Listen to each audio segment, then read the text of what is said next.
what do we got here? Well, your most important prop you're going to want is your yoga mat for sure, and that is to keep you having your own spot on the floor for one thing, and to keep us safe from slipping. So sticky mats, they're called, and they mainly for keeping us from slipping.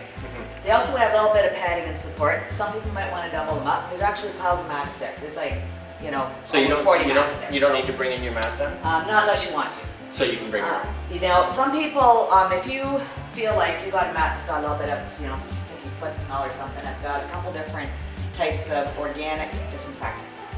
So you can always spritz your mat. I've got recycle box, the paper towels, and so you can always, you know, spot clean, whether it's your own mat or whether it's a studio mat. I mean, lots of people, some people do bring their own mats up, and I have space over in the other room if people want to leave mats and clothing here. That's fine.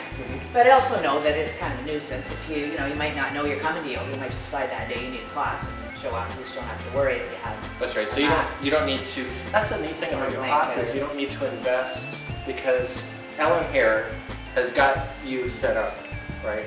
So we also have blankets and pillows. And what are we using those for? The blankets you're probably going to want for at the end.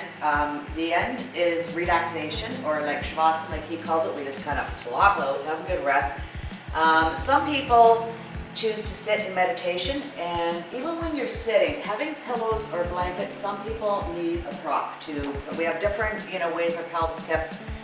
Depending on the way the pelvis tips will determine how comfortable you are sitting. We want our spine to be as straight as possible. Sometimes adding a little bit of height helps for sitting.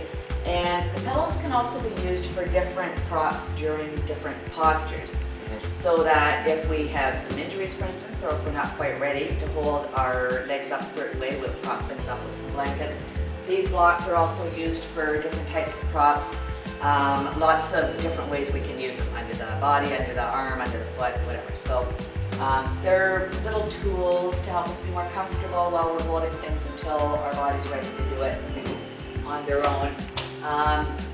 Some people's knees need more padding than others. As we get older, the adipose tissue can hold down off the kneecap. And she's got no shortage of ties. And this is part of our regular routine using these things.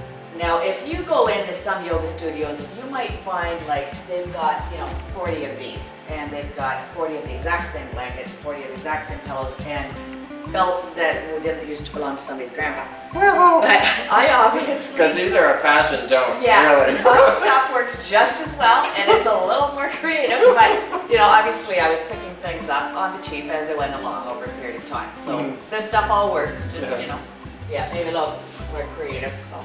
Now these blankets, this is my favorite one over here. Yeah. I have to say, I got my favorite. And are these homemade or? Yeah. And I did this on purpose because I was buying them over a period of time at Goodwills and thrift shops. Some of them my mom made, some of them people gave me, some of them I made.